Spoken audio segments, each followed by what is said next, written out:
District service অথরিটির উদ্যোগে mega legal service camp 2024 অনুষ্ঠিত হলো উত্তর ত্রিপুরা জেলার কুর্তি কদমতলা বিধানসভা কেন্দ্রের অন্তর্গত ফুলবাড়ি উচ্চ মাধ্যমিক বিদ্যালয়ের মাঠে।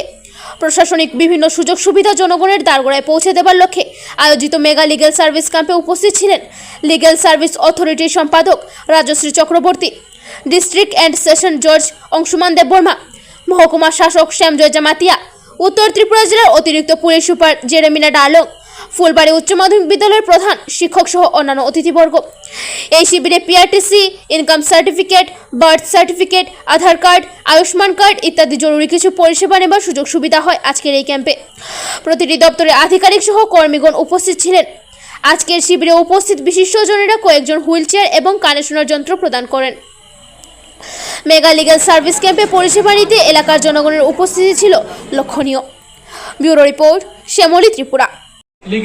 লিগ্যাল জাজ নর্থ ত্রিপুরা ডিস্ট্রিক্ট এবং রয়েছেন এডিশনাল এসপি মহোদয় এবং রয়েছেন আমাদের এখানে যে এই স্কুলের মাননীয় প্রধান শিক্ষক মহোদয় এবং এখানে রয়েছে সিডিপিও মহোদয়, আরও অন্যান্য অতিথিবৃন্দ এবং বিভিন্ন ডিপার্টমেন্ট থেকে যারা অফিসাররা এসেছেন, অফিসিয়ালরা এসেছেন এই মহতী অনুষ্ঠানকে সাকসেস করার জন্য, সাফল্যমণ্ডিত করার জন্য।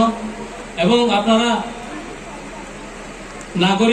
ছোটি নাগরিক বৃন্দ, বিশিষ্ট নাগরিক বৃন্দ যারা রয়েছেন, আমরা কোন সময় আইনি সহায়তা নেই, কি কারণে আমরা আইনের কাছে যাই, এগুলি আমরা জনগণকে আস্তে আস্তে আস্তে আস্তে বোঝানোর জন্য শুধু আজকের মতো লিগ্যাল ক্যাম্প নয়, বিভিন্ন জায়গাতে আইনি সচেতনতা শিবির এগুলি আমরা করে থাকি। তো আইন সম্বন্ধে আমরা বুঝতে লাগবো। আমার মতে আমি আইনজ্ঞ না, আমি আইনের সাথে জড়িত না। কিছু কিছু ক্ষেত্রে আমরা আইন প্রয়োগ করি, লিগ্যাল এনফোর্স করি, কিন্তু আমার মতে আইন খুব সহজ এবং সরল।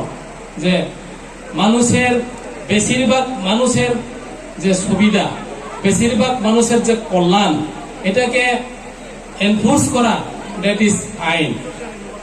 বেশিরভাগ মানুষের যে কল্যাণ হবে, এটাকে আইনের রূপ নিয়ে আইন হিসাবে ইমপ্লিমেন্ট করা হয়। তো এখানে চিন্তা করতে লাগবো যে আইন শুধুমাত্র জাজ, পুলিশ, এসডিএম এনফোর্স করলে হবে, এটা মানুষে বুঝতে লাগবে। মানুষ যেখানে বুঝে সেখানে এসডিএম যাইয়া, পুলিশ যাইয়া এনফোর্স করতেই লাগে না। এই কারণে আমরা আইন সম্বন্ধে আমরা জানতে লাগবো। আর দ্বিতীয়ত হচ্ছে কি, যে আইন কেন করা হয়? আইন করা হয় two protect the security, two protect the rights of the citizen. মানে মানুষের অধিকার যদি খর্ব হয়, তখন কিন্তু আইন এখানে প্রয়োগ করা হয়।